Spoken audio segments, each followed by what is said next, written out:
आज की कहानी एक ऐसे शख्स की है जिस पर एक समय में दुनिया के 23 देशों ने पाबंदी लगा रखी थी। हम बात कर रहे हैं ओशो की, जिनकी हत्या तक के आरोप अमेरिका पर भी लगे थे। ओशो की मौत का विश्लेषण करने से पहले उनसे जुड़ी एक छोटी सी कहानी आपको जरूर सुननी चाहिए।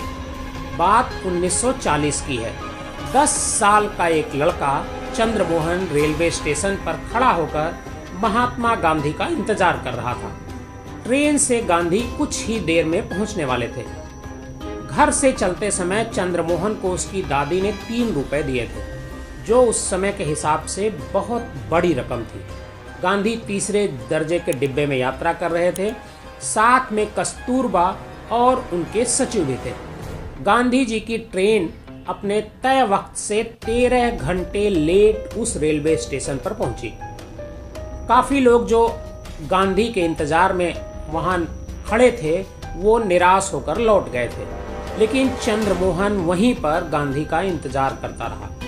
बापू से मिलने की जिद में न तो उसने कुछ खाया और न सोया। जब गांधी की ट्रेन स्टेशन पर पहुंची तो स्टेशन मास्टर ने खुद चंद्रमोहन को गांधी जी से मिलवाया और इस बच्चे की खूब तारीफ की। गांधी जी मुस्कुराए और बालक से पूछा कि जेब में तुम्हारे क्या है। चंद्रमोहन का जवाब था 3 रुपए। गांधी ने कहा, इसे दान कर दो। उनके पास एक बक्सा था जिसमें वो रास्ते चलते जो भी मिलता था उससे वो दान जमा करवा रहे थे।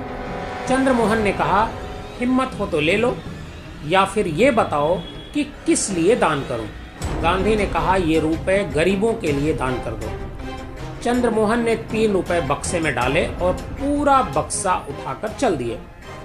चकित गांधी ने उनसे पूछा कि ये क्या कर रहे हो। चंद्रमोहन ने कहा, पैसा गरीबों के लिए है। मेरे गांव में भी कई गरीब हैं, मैं पैसा उन्हें दे दूंगा। आप इसकी चाबी दे दीजिए। बच्चे की इस हरकत पर कस्तूरबा हंसने लगी और कहा, आज पहली बार आपको कोई टक्कर का आदमी मिला। गांधी जी से उन्होंने कहा था, ये बक्सा मुझे अपनी सौतन लगने लगा था। बढ़िया है बेटा, इसे ले जाओ। चंद्रमोहन ने कस्तूरबा की बात सुनकर वो बक्सा वहीं छोड़ दिया और स्टेशन से भाग गया। इसी चंद्रमोहन जैन नाम के इस लड़के को आज का आप ओशो के रूप में जानते हैं। और भी कई नाम थे ओशो के, आचार्य रजनीश, भगवान, लेकिन अंत समय में उन्होंने ओशो का नाम ही अपनाया। ओशो की कहानी शुरू होती है साल 1931 से। मध्य प्रदेश के कुपवाड़ा गांव में पैदा होने वाले ओशो का असली नाम रजनीश चंद्रमोहन जैन था। दर्शन में रुचि थी, सो उसी प्रकार प्रोफेसर भी हो गए।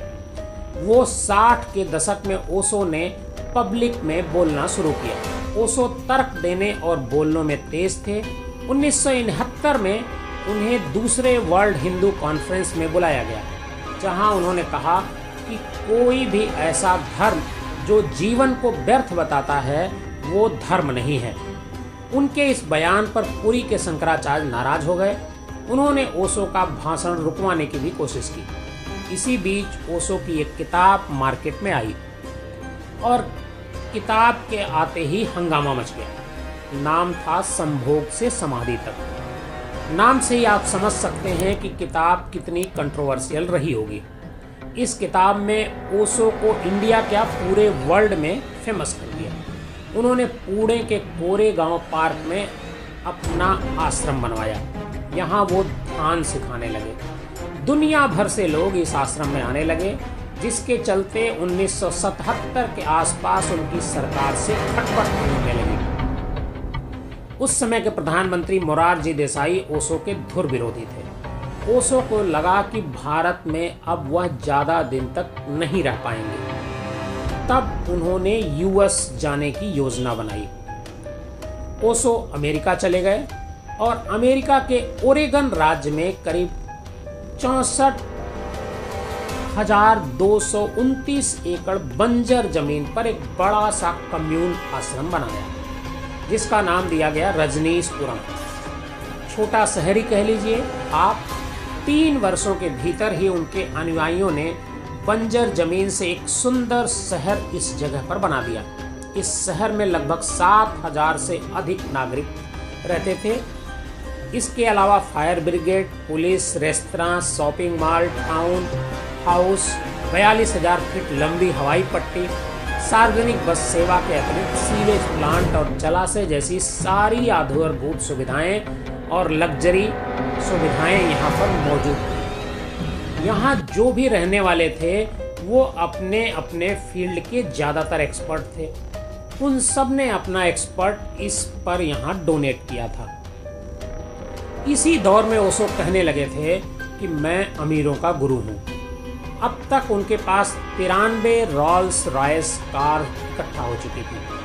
तब हिंदी फिल्म इंडस्ट्री में अमिताभ बच्चन के बराबर का कद रखने वाले विनोद खन्ना अपना घर बार और कैरियर छोड़कर रजनीशपुरम में जाकर बस गए थे। रजनीशपुरम ओशो का सपना था, एक नई दुनिया बसाने का। लेकिन उनका यह सपना साकार होता उससे पहले ही ओशो कम्यून में कई गड़बड़ियां होने लगी। मां आनंदशीला नाम की उनकी सेक्रेटरी को बायो टेरर अटैक में दोषी पाया गया और उन्हें 20 साल की सजा भी हुई। ओशो कहते रहे कि उन्हें शीला के कारनामों का पता नहीं था। उनके शिष्यों को इस बात पर तो भरोसा था, लेकिन अमेरिकी सरकार को इस पर भरोसा नहीं था, क्योंकि अमेरिकी सरकार पहले से ही रजनीशपुरम को संदेह की दृष्टि से देख रही थी। इसलिए जैसे ही मां आनंदशीला वाला केस हो गया, सरकार ने रजनीशपुरम पर शिकंजा कसना शुरू कर दिया। कई तरह के आरोप लगाकर ओशो को अमेरिका में गिरफ्तार कर लिया गया। कई दिन जेल में बिताने के बाद ओशो के साथ अन्य उनके जो अनुयायी थे उनको देश निकाला दे दिया गया। उस समय अमेरिका के अलावा 21 देशों ने उनके प्रवेश पर प्रतिबंध लगा दिया। ओशो को तब भारत लौटना पड़ा। रजनीशपुरम का आश्रम दोबारा वीरान हो गया। भारत में ओशो ने एक बार फिर पुणे के आश्रम में प्रवचन देना शुरू कर दिया। 1985 में ओशो भारत आए और उसके बाद सिर्फ 5 साल तक वह जीवित रहे। 58 साल की उम्र में उनका निधन हुआ और तारीख थी 19 जनवरी 1990। जिस तरह तमाम उम्र उनका विवादों से नाता रहा, उनकी मौत भी उसी तरह विवाद का केंद्र बनी। ओशो की मौत को लेकर बहुत से कन्फ्यूजन हैं और बहुत सारी थियरीज हैं। कहा जाता है कि अमेरिकी सरकार ने ओशो को थैलियम नाम का एक स्लो पॉइजन दे दिया, जिससे धीरे धीरे वो मौत की तरफ बढ़ते चले गए। अमेरिका से लौटने के बाद ओशो ने खुद बताया कि मुझ में जहर के लक्षण हैं, मेरा रेजिस्टेंस कमज़ोर हो रहा है। उन्होंने यह भी कहा कि उन्हें खुद इस बात का शक था कि जब उन्हें अमेरिका की जेल में रखा गया था उस समय उन्हें पॉइजन दिया जा रहा था। अमेरिका में उनकी गिरफ्तारी बिना कोई वजह बताई की गई थी। इसके बाद ही उनमें जहर के लक्षण पाए गए। एक दूसरी कॉन्स्पिरेसी थ्योरी भी चलती है, जिसमें कहा जाता है कि ओशो की हत्या हुई थी उनकी प्रॉपर्टी के लिए। पत्रकार अभय वैद्य ने इस पूरे घटनाक्रम पर एक किताब लिखी है। नाम है हु किल्ड ओशो, ओशो को किसने मारा। इस किताब में वैद्य ने कुछ सवाल उठाए हैं। मसलन ओशो की मृत्यु की पिछली रात करीब 1 बजे डॉक्टर गोकुल गोकाणी को आश्रम से फोन किया गया। उन्हें बिना नाम लिए कहा गया कि किसी की तबीयत खराब है, वो जल्दी आश्रम आ जाएं। 2015 में अपने एक स्टेटमेंट में कोर्ट में गोकाणी ने बताया कि उन्हें पूरे 4 घंटे बाद ओशो के कमरे में जाने दिया गया। वो बताते हैं कि ओशो के हाथ में उल्टियों के छींटे थे। ऐसा लग रहा था जैसे उनके मरने का इंतजार किया जा रहा था। उनका कहना था कि मैंने तो सवाल उठाए कि उस रोज आश्रम में और भी डॉक्टर मौजूद थे, फिर बाहर से डॉक्टर क्यों बुलाया गया और उसको हॉस्पिटल क्यों नहीं ले जाया गया। उन्होंने अपने बयान में बताया था कि उनसे कहा गया कि ओशो ने अभी अभी शरीर छोड़ा है, आपको उनका डेथ सर्टिफिकेट लिखना है, जबकि उनका शरीर गर्म था और साफ है कि उन्होंने शरीर 1 घंटे से पहले नहीं छोड़ा होगा। गोकानी के अनुसार उन्होंने ओशो को अंतिम सांस लेते हुए नहीं देखा, इसलिए उन्होंने जयेश से उनकी मृत्यु की वजह पूछी।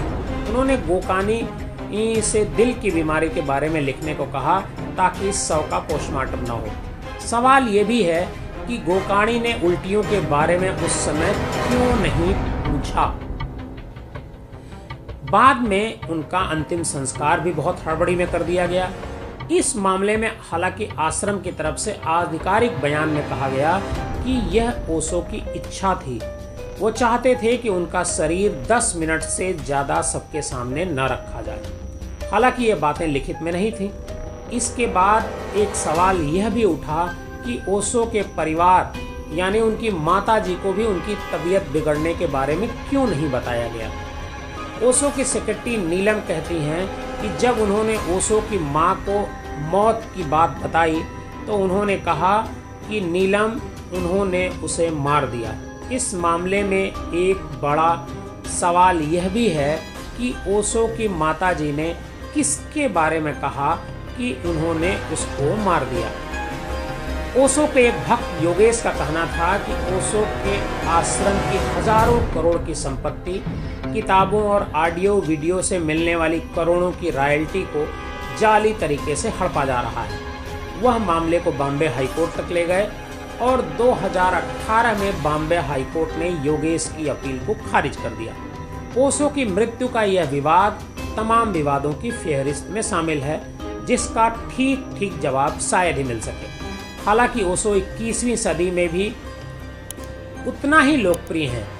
उनकी किताबें हजारों की संख्या में बिकती हैं आज भी, और लोकप्रियता के वर्तमान पैमाने पर ओशो के वीडियो सोशल मीडिया पर लाखों की संख्या में भी देखे जाते हैं। उनके फॉलोअर्स मानते हैं कि ओशो न पैदा हुए न मरे, बस इस धरती पर 11 दिसंबर 1931 से 19 जनवरी 1990 के बीच भ्रमण के लिए आए थे।